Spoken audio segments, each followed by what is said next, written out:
जय मसीह की। हमारे प्रभु यीशु मसीह के नाम पर मन्ना आत्मिक आहार में आपका स्वागत है। आज के वीडियो का शीर्षक है द बीस्ट यानी पशु भाग 2।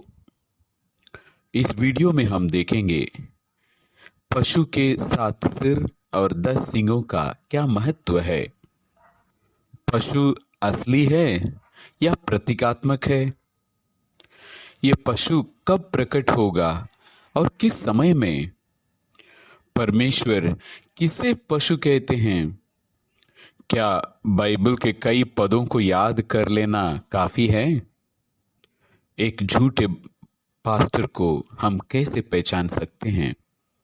इन सारे सवालों का जवाब देता है आज का यह वीडियो द बीस्ट यानी पशु। प्रकाशित वाक्य 13 का 1 से 2 तक के वचन। मैंने एक पशु को समुद्र में से निकलते हुए देखा, जिसके 10 सींग और 7 सिर थे। उसके सींगों पर 10 राज मुकुट और उसके सिरों पर परमेश्वर की निंदा के नाम लिखे हुए थे। जो पशु मैंने देखा वो चीता के समान था, और उसके पांव भालू के समान और मुंह सिंह के समान था। और उस अजगर ने अपनी सामर्थ्य और अपना सिंहासन और बड़ा अधिकार उसे दे दिया। जिस पशु का यहाँ जिक्र किया गया है उसको 7 सिर और 10 सींग है। उतना ही नहीं, वो देखने में चीता के समान और उसका पांव भालू के समान और मुंह सिंह के समान था। क्या हम ऐसा कोई जानवर को जानते हैं या फिर कल्पना भी कर सकते हैं? सोचने में ही हमें डर लगता है। क्या यह वास्तविक है या प्रतीकात्मक है? बाइबल से इसका जवाब ढूंढने से पहले आइए हम देखते हैं जानवर का गुण क्या है। इंस्टिंक्ट यानी सहज प्रवृत्ति पर कार्य करता है। यदि उसे शौचालय जाना हो तो वो बाथरूम का उपयोग नहीं करेगा। उसे इस बात की परवाह नहीं होगी कि कौन देख रहा है, क्योंकि वह एक पशु है। दूसरा, तर्क करने में वो असमर्थ है।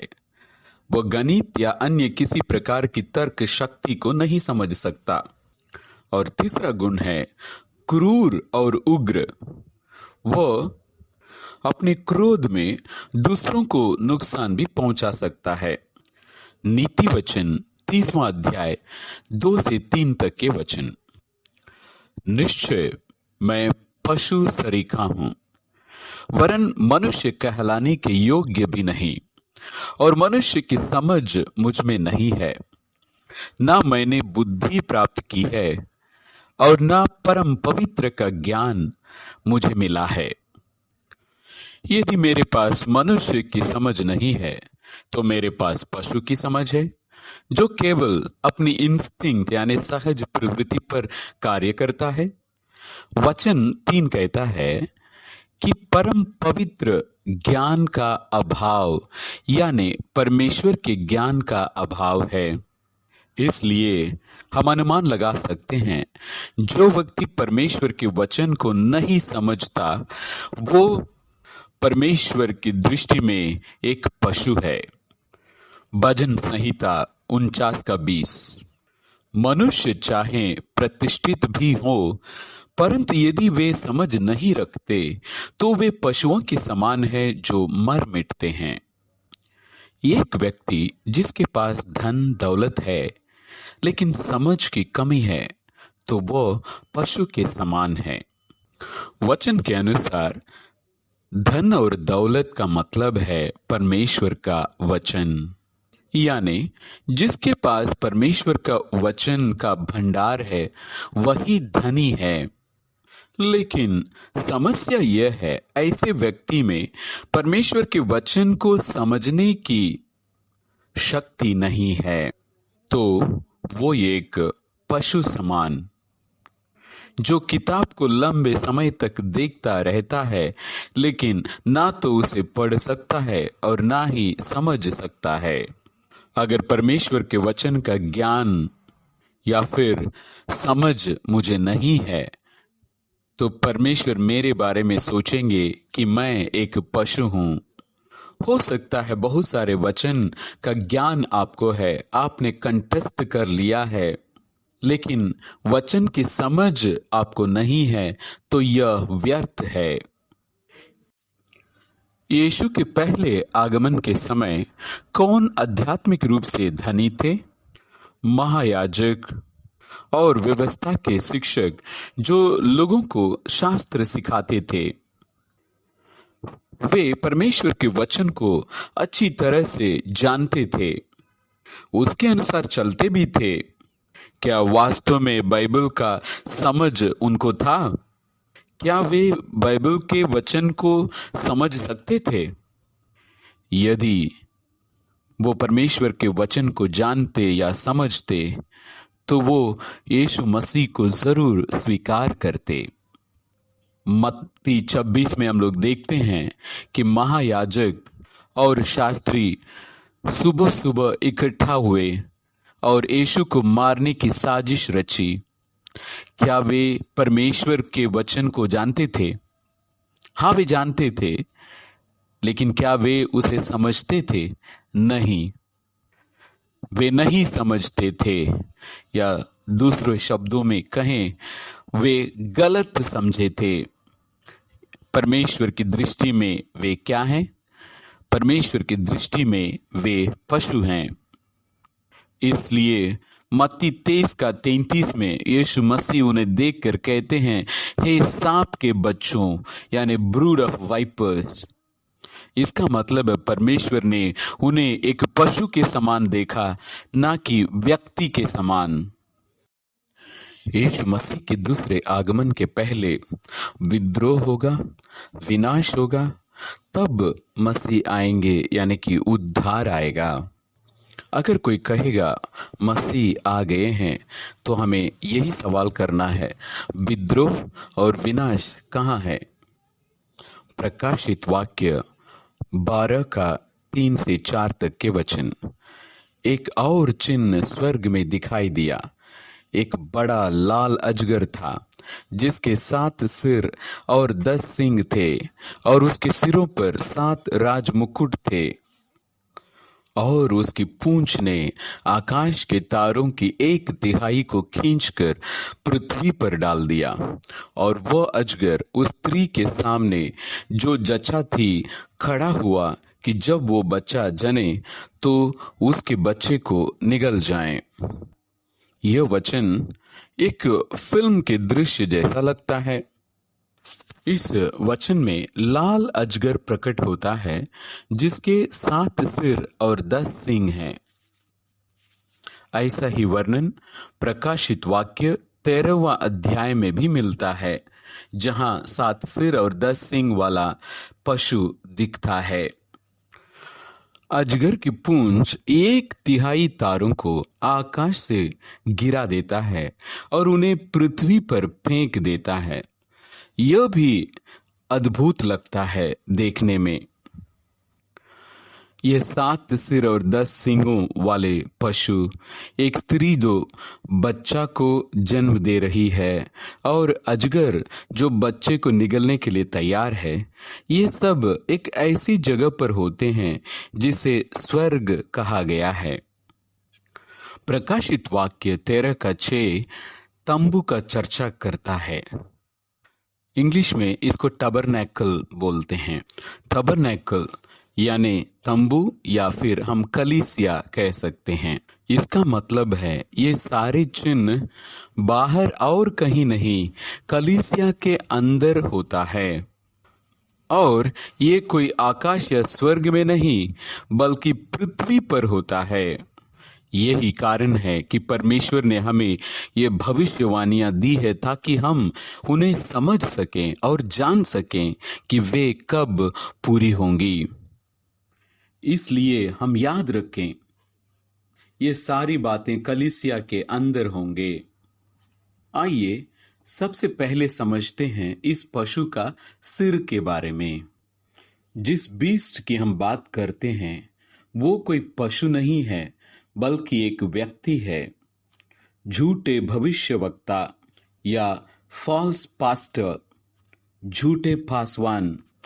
सिर का अर्थ है प्रधान यानी कि मुख्य पासवान।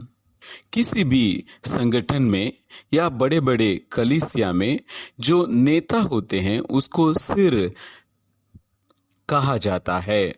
और पास्टर जो सिर हैं वे अपने लोग यानी कलीसिया के लोग जिसे शरीर कहते हैं उनके ऊपर वो शासन करते हैं। सिर ही पूरे शरीर को नियंत्रित करता है। इसी प्रकार मुख्य पास्टर ही चर्च के पूरे शरीर को नियंत्रित करता है। यशायाह 29:10 यहोवा ने तुमको भारी नींद में डाल दिया है और उसने तुम्हारी नबी रूपी आंखों को बंद कर दिया है और तुम्हारे दर्शी रूपी सिरों पर पर्दा डाला है। आंख भविष्यवक्ताओं को संदर्भित करते हैं। वे भविष्य को देखते हैं और लोगों को बताते हैं कि किस दिशा में उन्हें जाना चाहिए। और यदि किसी का सिर ढका हुआ है तो वो सही मार्ग पर चल नहीं सकता। यहाँ परमेश्वर ने सिर और आंख दोनों को ही ढक दिया है, जिसका अर्थ है परमेश्वर ने पास्टरों का आध्यात्मिक रूप से अंधा कर दिया है, यानी परमेश्वर के वचन को समझने में ये सक्षम नहीं है। पास्टरों का क्या काम है? विश्वासियों को स्वर्ग की ओर मार्गदर्शन करना है। 7 सिर बड़ी कलीसिया के 7 पास्टरों को संदर्भित करते हैं। कोई चर्च इतने बड़े होते हैं उनके पास कई सहायक पास्टर होते हैं।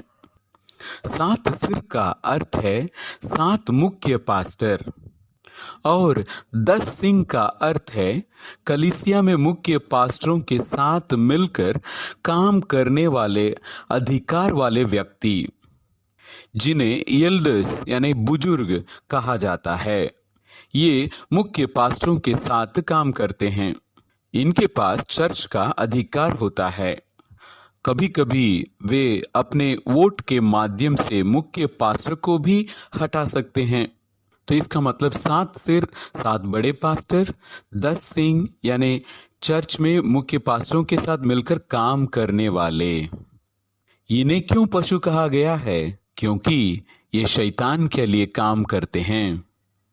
अजगर यानी कि शैतान अपनी शक्ति और अधिकार जानवर को देता है यानी कि पशु को देता है, यानी कि ये अधिकार और शक्ति ये मुख्य पास्टर और उनके साथ काम करने वाले व्यक्तियों को दिया जाता है। समुद्र मिश्रित शिक्षा का प्रतीक है। प्रकाशित वाक्य 13:6 में हम लोग देखते हैं कि यह पशु समुद्र से निकलता है, यानी मिश्रित शिक्षा वाली दुनिया से निकलता है और स्वर्ग अर्थात कलीसिया में प्रवेश करता है। इसका मतलब है शैतान के सहकर्मी यानी कि पास्टर चर्च में कलीसिया में प्रवेश करते हैं और कलीसिया को अपने अधीन में कर लेते हैं और अपनी गलत शिक्षा उनको देते हैं और गलत शिक्षा देने के कारण वे संत लोगों के आत्मा को मार डालते हैं। और कलीसिया के अंदर कौन है?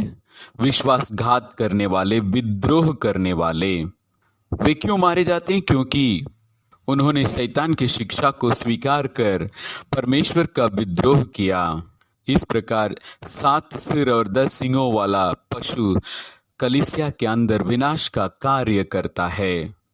इसी को तारों का स्वर्ग से गिरना कहा गया है। हम जानते हैं तारों का अर्थ क्या है। परमेश्वर के लोगों को, संत लोगों को तारे कहा गया है और तारे गिर जाते हैं। आकाश में तारे होते हैं यानी कि परमेश्वर के साथ होते हैं। गिरने का मतलब वो मिट्टी में मिल जाते हैं। इस प्रकार लाल अजगर शैतान, 7 सिर 7 मुख्य पास्टर, 10 सिंह 10 अधिकारी धरी व्यक्ति। यह भी याद रखें, ये शैतान के वेश में नहीं आएंगे। वे अपने आप को परमेश्वर के सेवक के रूप में ही हमारे बीच में प्रकट होंगे। प्रकाशित वाक्य 13 के अनुसार वे 42 महीने तक विनाश का कार्य जारी रखते हैं। हम मसीहियों के लिए सबसे महत्वपूर्ण बात है सिर, सींग और पूंछ का प्रतीकात्मक अर्थ समझना। क्यों? क्योंकि जब भविष्यवाणी हमारे सामने पूरे होंगे तो हम इन बातों को समझ सकें, पहचान सकें। उद्देश्य ये नहीं है कि कौन है विश्वासघात करने वाला और कौन है विनाश करने वाला, इनकी पहचान। उद्देश्य यह है मसीह होने के नाते हम उद्धार में जाएं। जब हम विद्रोह को देखेंगे और उसके बाद विनाश देखेंगे तो हम उद्धार भी देखेंगे और उद्धार की ओर हम दौड़ पड़ेंगे, क्योंकि उद्धार ही हमारा लक्ष्य है।